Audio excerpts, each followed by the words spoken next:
deux membres des Aigles of Death Metal, dont le chanteur Jess Hughes, très ému, ont improvisé un mini-concert surprise de quelques minutes lundi à Paris dans le cadre des cérémonies marquant le 2e anniversaire des attentats du 13 novembre 2015. À revivre le groupe de rock californien, qui était sur la scène de la salle du Bataclan le soir des attentats, a interprété 2 titres Ça va prier, le dernier morceau entier qu'ils avaient joué il y a 2 ans avant que l'attaque ne commence, puis I Love You Alt Team.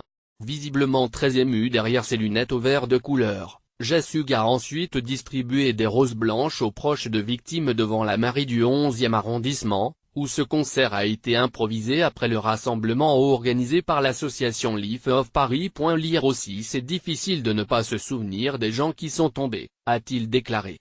Il nous manque terriblement mais nous sommes témoins de la meilleure démonstration d'amour que des personnes puissent donner à leurs amis disparus, a déclaré le chanteur aux agences de presse. Regardez, il n'y a que de l'amour ici, nous avons mal chanté 2 chansons et les gens nous aiment toujours, a-t-il encore affirmé. Il y a 1 an, à l'occasion de la réouverture du Bataclan, la direction de la salle avait fait savoir que le chanteur des Eodm n'y était plus le bienvenu à la suite de propos controversés. Rien n'aurait pu m'empêcher de venir ici. Rien du tout, a souligné Jess Hughes, se décrivant comme l'ami du peuple français.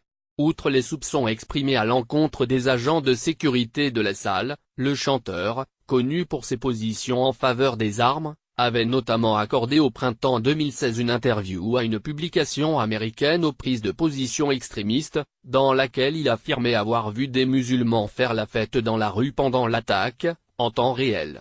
Images à la suite de ces déclarations, 2 festivals français avaient annulé la venue du groupe prévue à l'été 2016. Le groupe américain a toutefois déjà rejoué à Paris depuis les attentats, une première fois très brièvement à la fin d'un concert de U2, quelques semaines après les attentats du 13 novembre, puis en février 2016 à l'Olympia lors d'un concert placé sous haute sécurité, devant un public composé en partie de rescapés de l'attaque. Les attentats du 13 novembre ont fait 130 morts en France, dont 90 au Bataclan, où quelques 1500 personnes étaient réunies pour le concert des Eodm.